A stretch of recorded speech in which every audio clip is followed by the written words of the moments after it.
Hello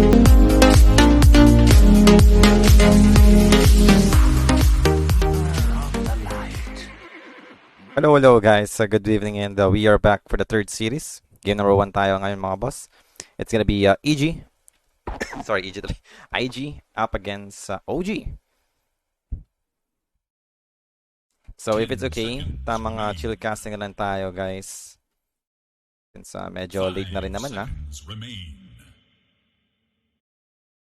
Invictus Gaming will be able to claim the Chen. And then Alchemist Keeper of the Light will be OG's answer.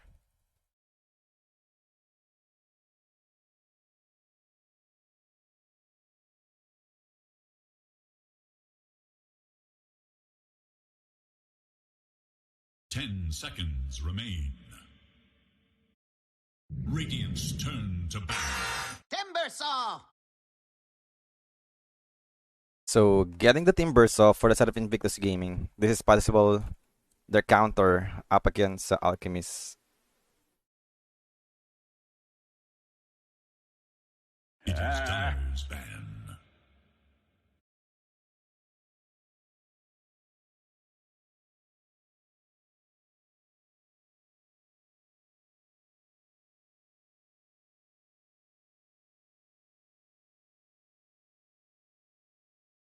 So Storm will be removed. Waiting pa tayo dito ng mga next ban. Shoutout nga pala kay Chester. And good evening sa'yo boss. And welcome sa ating stream. Tamang chill casting na lang tayo boss if it's okay. Dahil medyo late na rin naman na. And kahit pa paano, magkaroon naman tayo ng pahinga. Dahil dire-diretso pa rin yung casting natin. Wala tayong break for this major. Unlike nung mga ibang tournament, 'di ba? After ng group stage, merong 1-day break. Ito dire-diretso to. So try na lang natin na i-chill. 5 seconds remain.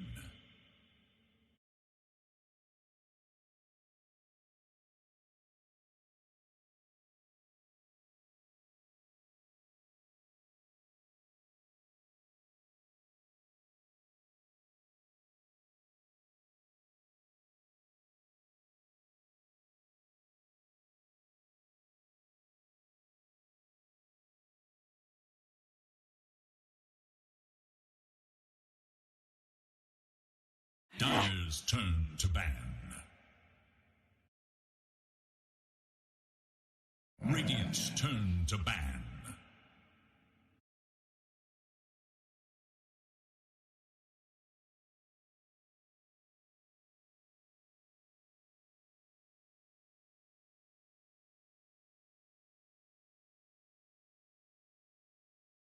Ten seconds.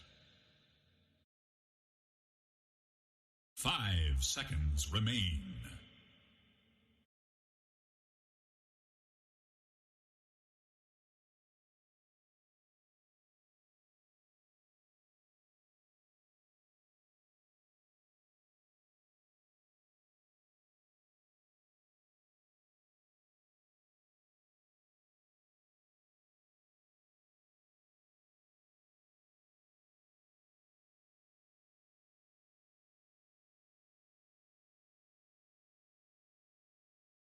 Fifth ban for the side of Invictus Gaming ang inaantay natin.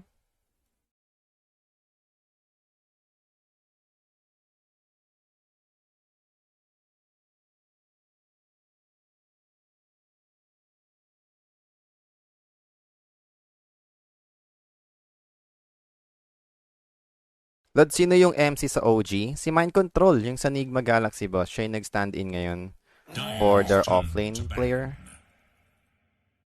So, yun lang naman yun.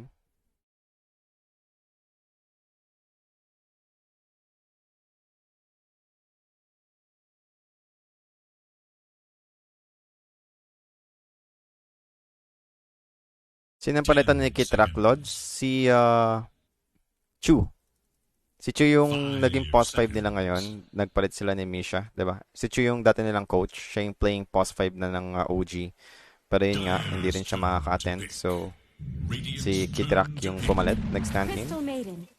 Crystal Maiden nga pala makukuha ng OG dito for their third hero. Yeah, I mean, magic damage up against Timbersaw is always good. Yun lang naman yung may isip natin dito for now. Okay lang ba guys kung ganito lang yung boses ko? Kasi 10 as much seconds as remain. possible, ayoko ring masyadong mapagod, mawala din yung 5 boses natin. seconds remain. Dahil sunod-sunod yung cover natin.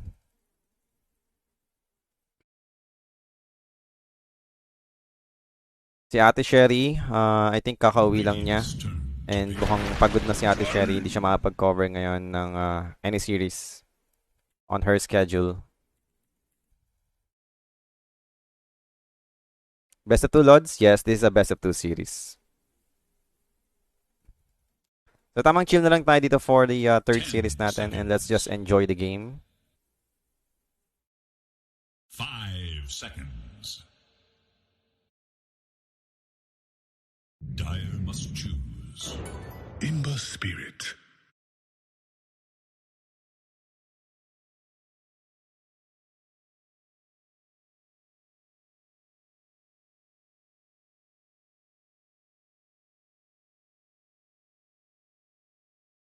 Ten seconds remain.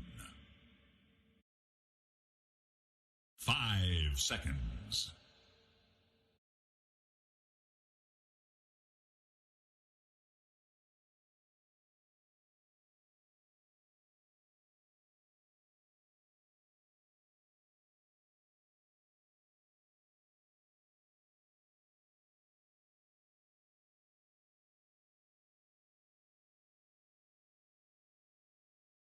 So Tiny, Ember will be the duo pick for the set of Invictus Gaming para sa third and fourth.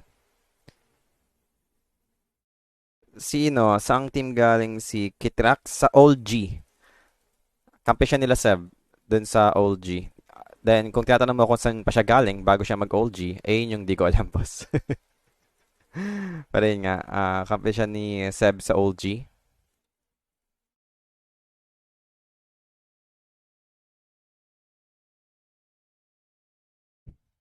It is Radiant's band. Warrior.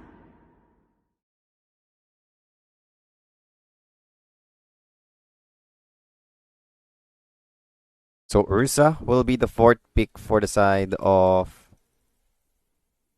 OG. So, 10 possible seconds Alchemist mid remain. ata to. To lean up against Ember. Uy, shoutout nga pala kay 5 Dons seconds Flores. Yan, remain. good evening sa'yo, boss. And welcome sa ating stream. Watching from Japan. Yan, tamang chill casting na lang tayo since late na rin naman na guys.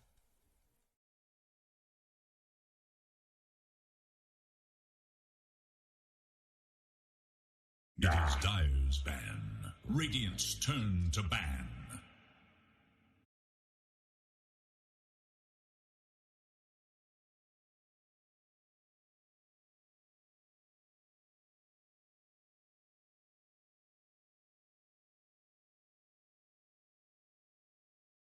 Ten seconds. 5 seconds remain.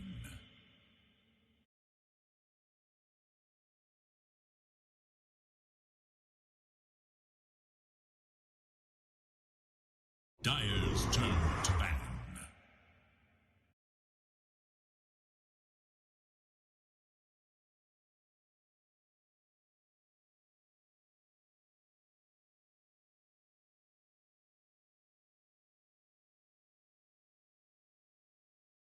Kumusta 10 pala Team Spirit? seconds. Ano na nangyari? Okay pa rin naman yung standing ng Team 5 Spirit. seconds to choose. Sila yung una nakatalo sa OG. That was yesterday. Dire's turn to Tinalo ban. nila yung OG 1-1 yung score. Pero medyo pangit din kasi yung naging draft ng OG nun. Pinilit nila yung Tinker. And na-answer out lang naman ng Viper.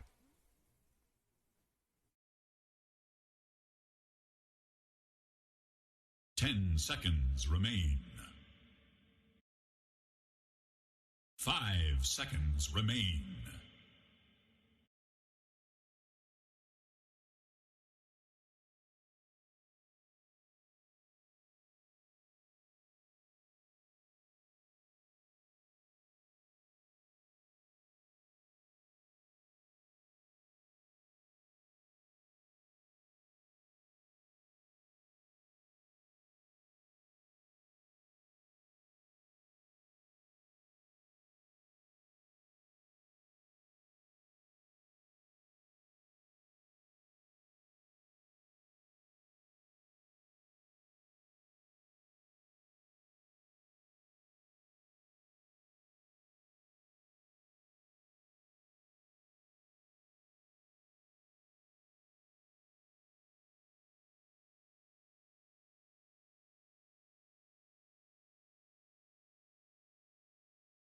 Morpling for the final pick ng Invictus Gaming.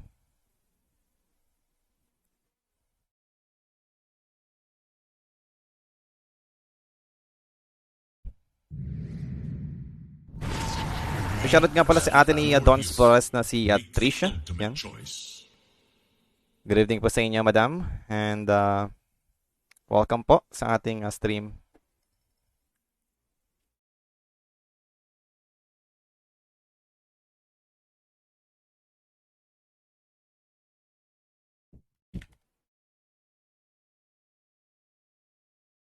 Sana ma-2-0 nila Invictus Gaming kasi next Tundra, laging talo OG sa Tundra. Well, tignan natin. Maganda naman yung draft ng OG ngayon. I think this is interesting draft overall for OG. Bira natin makita itong mga heroes na to.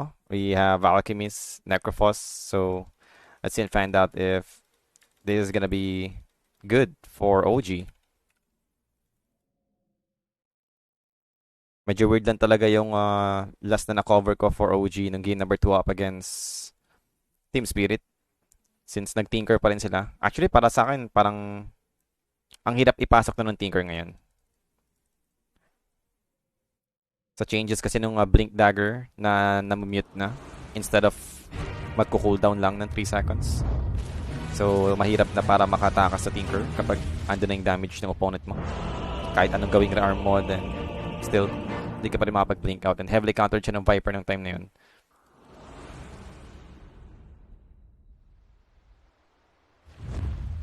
Well, here we are para sa ating game number 1 ng third series. Tignan natin kung mananalo ba ang OG dito. Continuous pa rin ba yung magandang run nila for the group stages? Or it's gonna be IG to be the one to answer them out.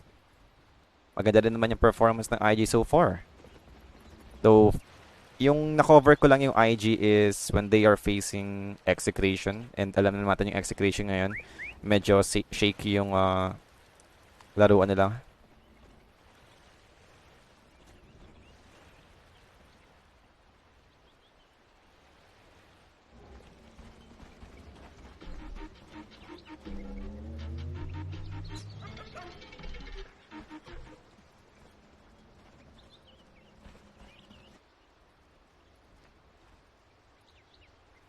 Just 30 seconds now.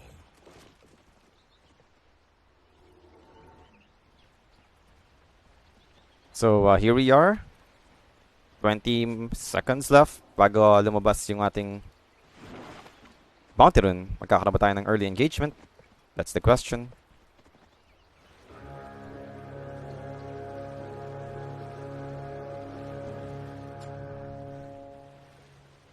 Welcome one and all to the main event. So yeah, even exchange lang tayo for the bounty runes. Wala naman nagkaroon ng team fights or anything. So 2 for 2 for now.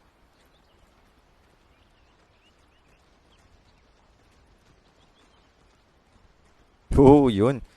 Coffee with Yos. Actually, di ako nag-Yossi. Coffee lang. Actually, may natira pa akong kape. Kanina pa ako nagkakape. Hindi kasi talaga ako malakas magkape. Kanina pa tong kape ko since second series, I think. Yeah, second series pa ata tong kape ko. Umabot na ng third series. I don't know. Hindi talaga ako malakas magkape. Sadyang pag naramdaman ko na medyo nagising na ako, then parang okay na ako dun.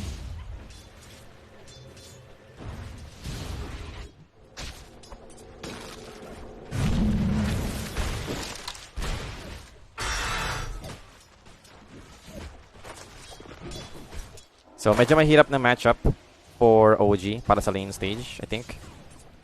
I don't know about Necrophos kung gaano siya ka-okay up against Morphling. Range hero naman kasi si Morphling kahit pa paano. Yeah, with the help from Taiga, maybe possible makapanlaban sila dito. Pero Chen pa rin yung pinag-uusapan natin. Wala naman silang big counter over to Chen. Especially with the Chen units.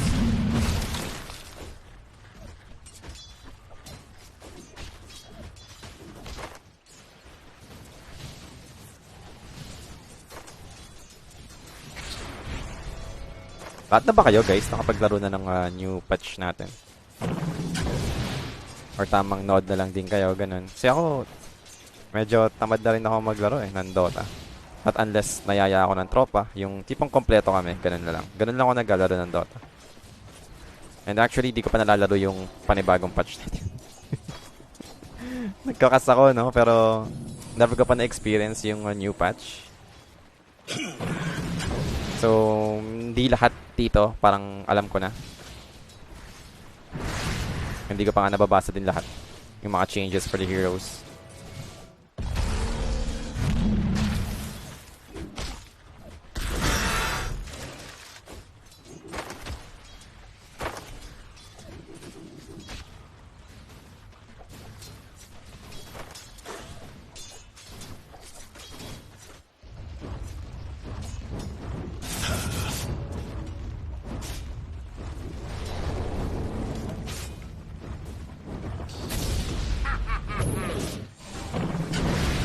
So, first blood will be secured.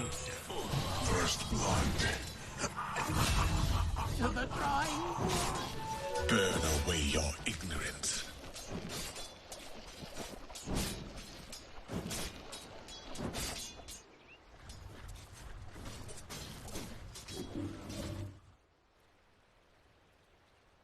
Alchemist goes down and magkakaroon tayo ng pause. I don't know why. Pero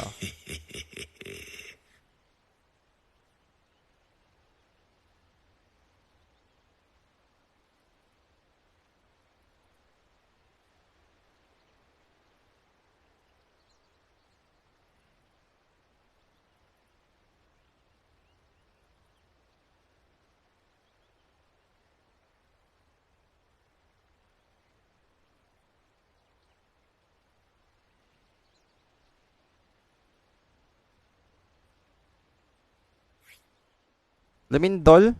Hindi nga. Hindi ko naramdaman, boss. May legit ba yan, yung Lumindol? Continues. Dire should look to their middle tower. Hindi ko legit yan pero wala akong naramdaman pa.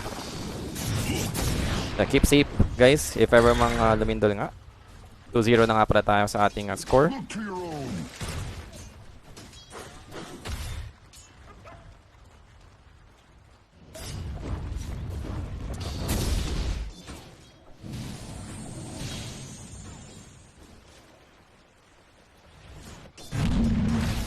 So top lane, PYW dito, getting low. One more right click para kay Yuragi, pero there goes the avalanche, making sure Yuragi won't be able to keep up. Seryoso? We'll take that. Nobody wins.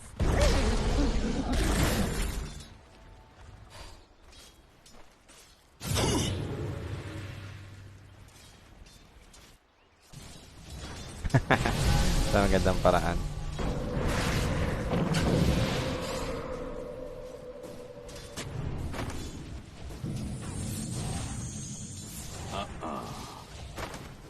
So 2-0 pa rin naman tayo sa ating game. Wala naman. Actually, tinanong ko rin yung mga tao dito kung lumindol ba. Yeah, kung sakaling lumindol man sa area nyo, keep safe, guys.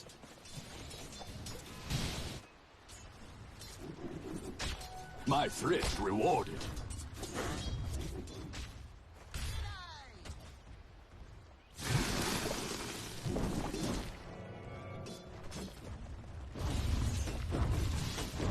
So almost 5 minutes a game.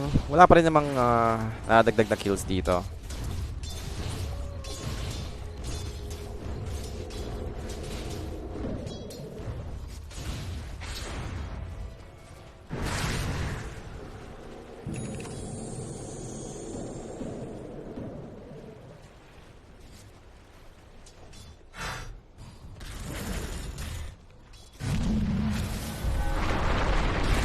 So top lane, there we go. Avalanche over to Yuragi. Yuragi dito with the rotation from Chen. Toss available naman. Just make sure na abot na pa rin naman siya dito ni QYQX. And Yuragi dito will be brought down. Yuragi dead. 3-0 na tayo dito. Invictus Gaming is looking good para sa ating lane stages. And that's a good start for the side of Invictus Gaming squad. Well, for the Necrophos, free farm naman siya up against Morphling. Wala pa naman magawa yung Morphling up until now. Siguro inantay natin dito yung possible rotation ng Timber or maybe ng Ember Spirit. I mean, these are the heroes that might be able to help out up against Necrophos. Mga magic damage. Yep.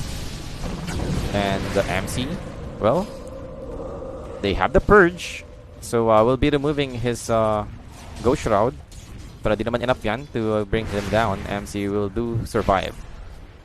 You have been denied. Radiant structures are fortified.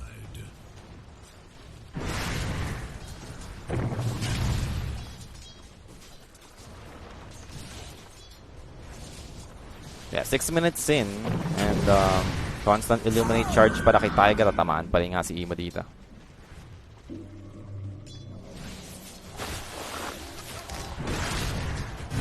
And waveforms out para kay Imo. Can he escape from this? Maybe he can. Imo dito. Frostbite. Well, he got trapped inside the tree lines. And this is 3 heroes ready to kill him. Imo goes down finally. 3-1 na yung score natin ngayon.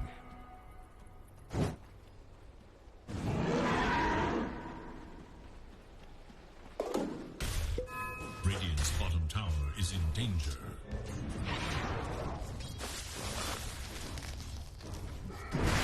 7 minutes in.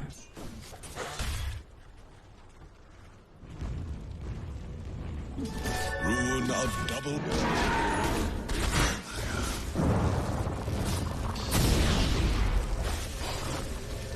Mid lane, it's gonna be over to Dust. Nakapag-remnant out pa rin naman siya. But the tower Tito is plenty enough to kill him. Dust goes down.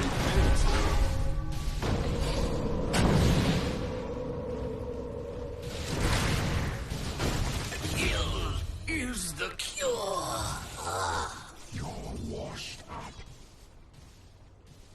4-9 score natin dito. Necrophos finally has been brought down.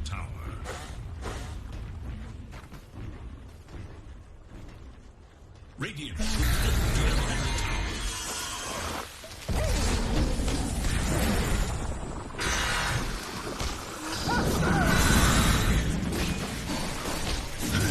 Well, there goes the team fight on top lane. It's gonna be Ember Remnants in forward. Gotta try and kill the Alchemist maybe? Medyo mahirap yan. He's alone. Namatay na yung Timbersaw. And with BZM, Concussion Stun. Dodges by the side of Fist from Dust. Pero andun yung ating Frostbite. Will be able to hold him. And try to finish him off. Dust Tito getting low. Illuminate will be able to bring him down. Go now boldly into the light. Denied.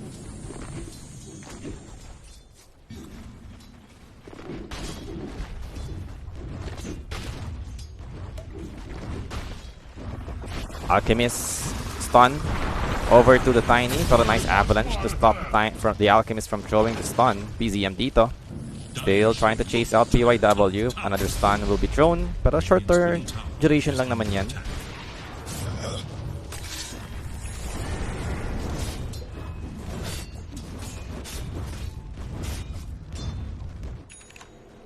Nine minutes in. 1K lead for OG.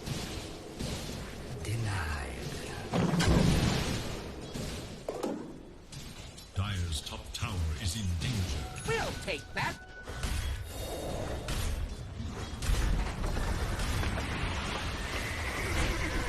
Yeah, I mean, topping natin dito. Continuous aggression building up for the side of Invictus Gaming. But Taiga will be the one to hold this. Keeper of the light. Dire's middle tower is under attack.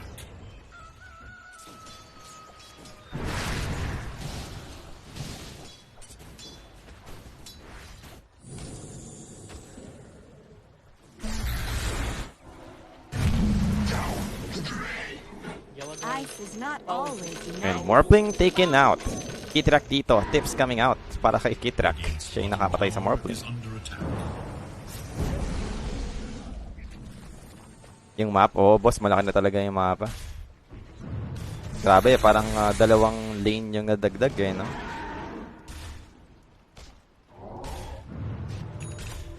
Dire should look to their top tower. Radiant should look to their bottom tower. Dire Well, fortification over to the top lane. Yeah, makukuha naman na to ng Invictus Gaming finally. Mayaman pa rin naman yung Alchemist per set of OG. Ano ba yung itemization niya dito? It's going for regions. Just a casual Alchemist game. Hindi naman siya yung tulad ng ginawa nung previous team kanina. I think ESM ata yun. Na nag-armlet, blink dagger, ganun. So ito, regions pa rin naman. Kahit meron siyang position 1 hero. Na Ursa.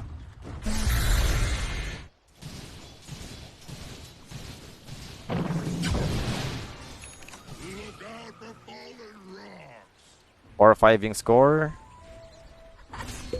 And it's 2k lead for the side of OG.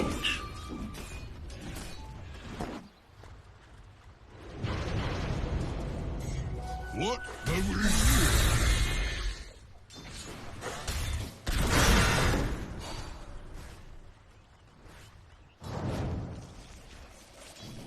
here? So, Radiance on its way para kay BZM. That's a 12-minute Radiance for the Alchemist mid. So, yung Ursa nakapag-farm pa rin naman at the same time. And now, over to the Ember. Dust. Remnant will be ready, will be prepared. Can he escape? One more is needed. That's it. Sleight of Fist, Avalanche Chains, controlling these two heroes. And, Tiny will be the one to fall.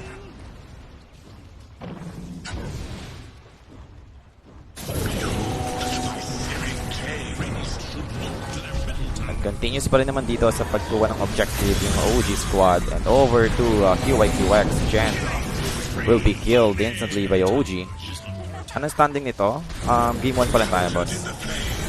So 0-0 pa naman tayo. Pero continues pa rin yung teamfight for the mid lane. At dito naman yung Tiny peeping in. Reaper side views over to the Ember. Will be able to take them down.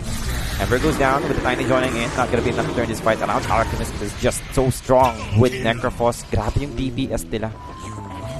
Regions tapos Heart Stopper. Even without doing anything. And then yung damage over to the side of Invictus Gaming. And going for the tower. Finally, makukuha na rin yung mid tower dito. And they've taken a lot. Sobrang daming kills yung nakuha doon ng OG. Tapos nakakuha pa ng objective.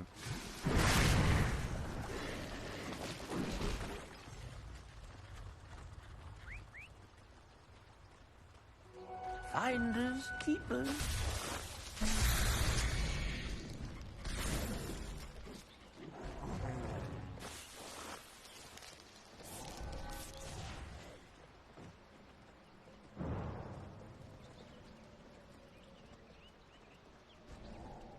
So 6k lead for OG mga boss.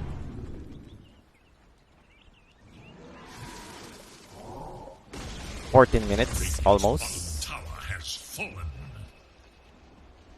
There is little hope for Rejuvenation. And a quick rotation for the side of OG. Ursa na ano to? Okay, sabi na yun. Hindi, mag-Battle Fury pa rin siya. Ito lang yung Diffusal Blade for the early team fights. So, I think that's a good option. Nice decision making para sa Ursa. Knowing na they have this early power spike with the Alchemist and Necrophos. Nag-Diffusal Blade muna siya. his mighty prize. Excuse me.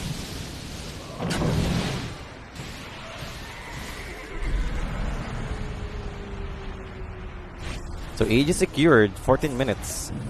And now over to Emo, BZM. Won't be able to throw his stun, pero ayun, umaabot pa nga over to the Morphling. Morphling's gonna be in trouble facing Build Reaper's side. There we go. The damage is enough. Morphling will be taken out.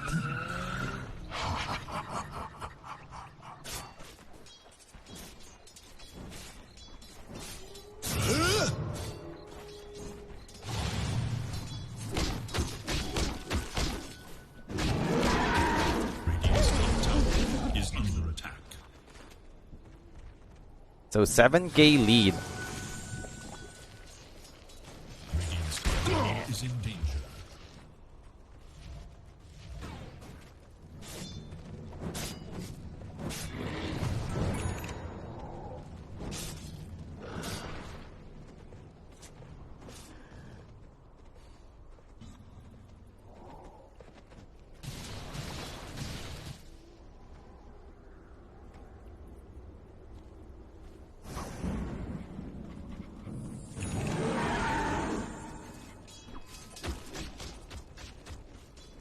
So 6k advantage for the side of OG.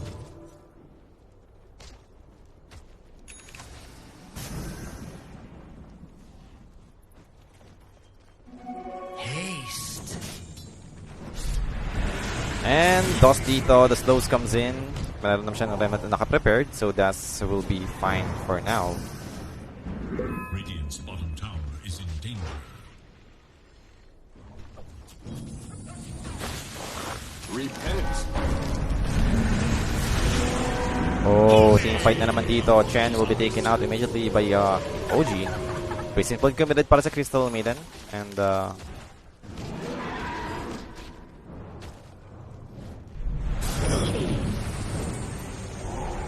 Radiant's bottom tower is in danger. continues pa rin naman sa pag-take over ng game yung OG dito. Controlling this map, this area. Radiant's bottom tower is under attack. Wala pa rin namang answer up until now.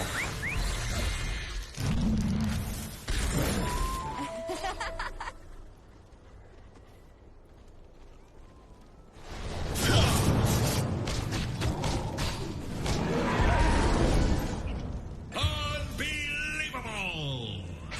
Tiny goes down. Now can they look for more? That's the question.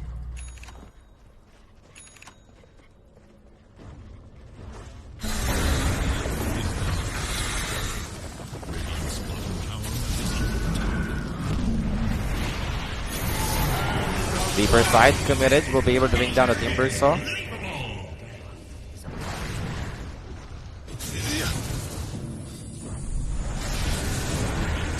Tower is under attack. And there goes another one. Ember Spirit dito. Inaabot na naman. Bottom tower Continuous pickups after pickups para sa side ng OG. And it is successful so far. 15-4 yung ating score. Dominating performance for the side of OG. And they might be able to keep this up. Ang lalakas pa rin ng hero nila up until now. Yuragi dito going for QA/UX. Will be able to bring him down. Chakram use. Try to slow down Yuragi, but can they finish him off? Aegis is available for this hero and we'll be using it for now. Tignan natin kung ito na ba chance para mabigyan si Yuragi. Teammates coming in for the side of OG. And there goes the stun. Chakram. Another stun over to the Timber Saw. Timber Saw dito will be taken out. He's out for 40 seconds. MC dito just wanna keep on running up against the Ember Spirit, but they might be overextending for this now. And mamamatay dito yung Ember together with the Crystal Maiden. It's gonna be Emo securing that kill. So continues pa rin naman yung team fight. Emo dito dropping low, needs to be careful. Wave runs out. Back to safety for kay Emo. Radiant should look to their middle tower. Dire should look to their top tower. 11k advantage for OG.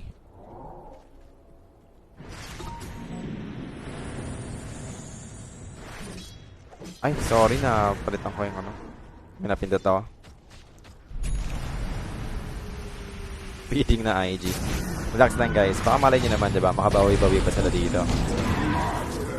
Pero that's another hero dead. Makabawi-bawi pero may namatay ulit. Radiant should look to their top tower.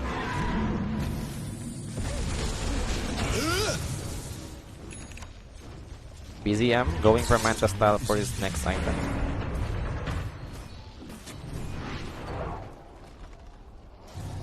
Dire are scanning for enemies. Radiant's top tower has Continues pa rin naman sila dito over to the Tormentor.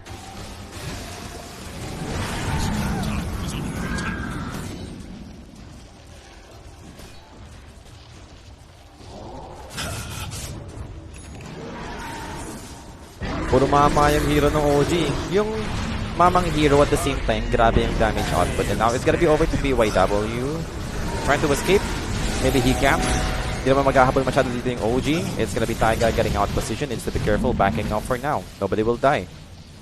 So possibly waiting for some reinitiation, and it's gonna be over to the Timbers. So stun coming in. Here comes the Ursa, but the Avalanche again is causing so much trouble for the side of OG. But they managed to bring down the Timber together with the Tiny. Finally, 2 heroes dead for the side of Invictus Gaming, making 3.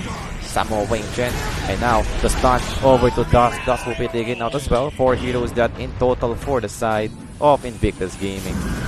It's a never-ending kill for OG. Ba't ka magpa-farm ng creeps? Pwede naman yung hero pina-farm mo. 6-22 yung score. Going for the next objective. Tier 2 top tower will be taken out by OG for sure. Top tower is no more. So going for the 3rd tower sa may top lane.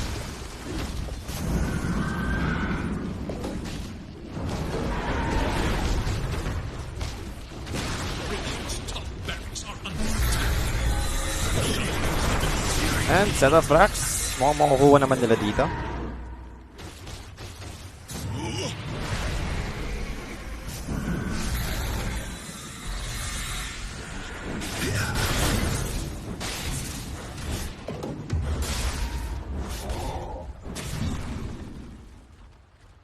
Dire's middle tower is under attack.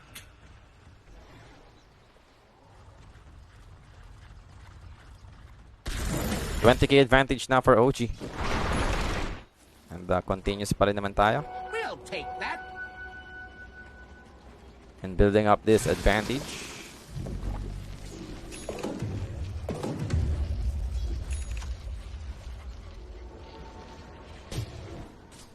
Ang yaman ng heroes ng OG. Sobrang yaman ng Alchemist. Yun dun. And for this Alch, his next item will be Assault Keras. More playing yung pag-asa nila dito. Maybe kapag meron na siyang Eye of Skadi, ayun na yung time. Maybe Eye of Skadi or damage item. Nakadagon yung Necro dati, no? Ngayon, pwede naman mag-Dagon yung Necro. Lalo na sa changes natin ngayon na merong spell life steal yung Dagon. And universal hero ba si Necro? Hindi pala. Intelligence pa rin siya. Pero I think okay lang naman yung Dagon. Maganda yung changes sa Dagon ngayon. Having included pa nga yung spell life steal. So not a bad item for magic user. Radiant's middle tower is under attack.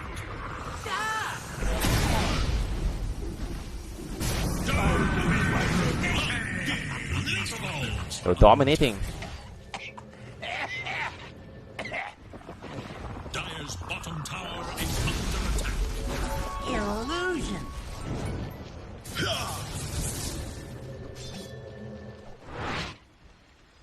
24-6 yung score.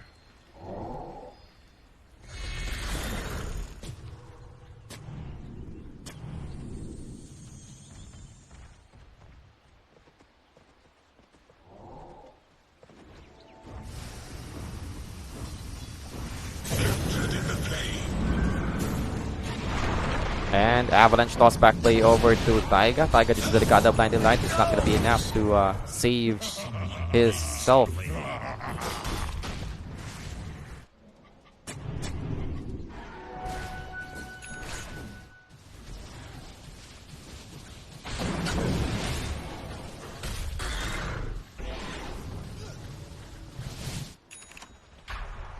Radiant's middle tower is under attack. 23k lead for OG. Ursa, second Roshan. This is gonna be Aegis and Cheese. Sakong-sakto to for the Alchemist and Ursa. Aegis para sa Ursa, and then possible Cheese sa Alchemist. Yun lang yung nakikita ko. Pwedeng gawin. And actually, Cheese ibibigay sa Necrophos. So parang confident pa rin sila na hindi pa nila na kayang patayin yung Alchemist dito. Since binigay pa rin naman nila yung Cheese sa Necrophos, not on the Alchemist and Aegis for Yuragi. Speaking of Yuragi, is going to kill PYW, no doubt. Habulin niya ni Yuragi, and that's a kill secured for the Ursa. Easy one.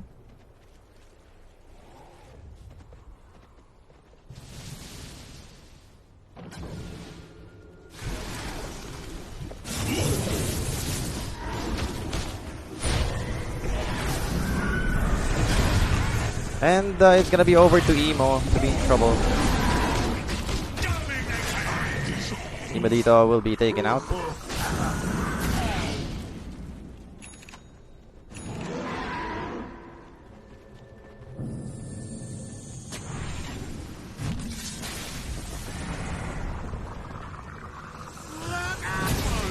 So stun. Radiant's middle tower is under attack. Radiant's middle tower is under attack.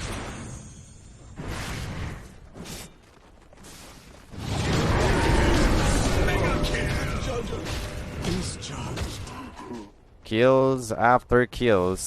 Yung nakikita natin ngayon. Still 2 heroes down pa rin naman for side of IG, and it's time for them to push.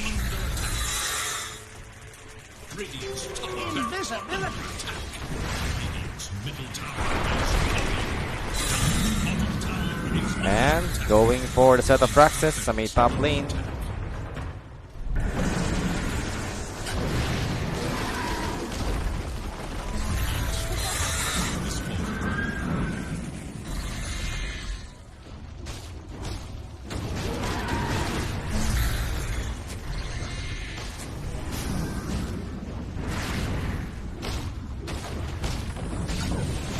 Na parang ang hirap pa rin ng game for Invictus Gaming. Continuous pa rin yung audio dito from getting this objective done. Wala pa rin sila makuha ang opportunity. Toss back play lane naisip kung pwedeng gawin nila dito, which will be used over to the Ursa who has an Aegis. I don't know if that's the right choice, but they need to do something about this, and Ursa dito will be able to get away from this. Mamatay pa nga yung Tiny for the Ember Spirit. Gonna pop his BKB and tries to escape. BZM charging the unstable concussion over to whom? Ooh, GG has been called already. Wala pang pinapatay. Wala pa tayong full wipe na nangyayari. Pero that's it. Game is over. Alam na ng Invictus Gaming. There's no way for them to recover from this. Wala silang pampigil sa ginawa ng OG. And I think one of the biggest factors of the game is yung tempo and momentum. Key items. Sobrang aga na enable for OG. Alchemist. What a performance para kay BZM. Ang aga niya nagka-regions. The way they approach this is so smart for OG. Itemization-wise, Ursa, instead of getting Battle Fury first, he went for Diffusal Blade. Sinubukan lang muna lang i-choke down yung Invictus Gaming dun sa mga lane stages natin. Then after lane stage, tsaka lang siya nag-Battle Fury after dominating that time. Yung Necrophos, more on sustain. They have this drums, Force Staffs, Spirit Vessel. Ang ganda ng pagkaka-itemize dito ng OG. And as a result, 1-0 agad tayo for the game 1. For the third series. And magkabalik tayo for the second game after the short break. Be right back, guys. Thank you so much for watching.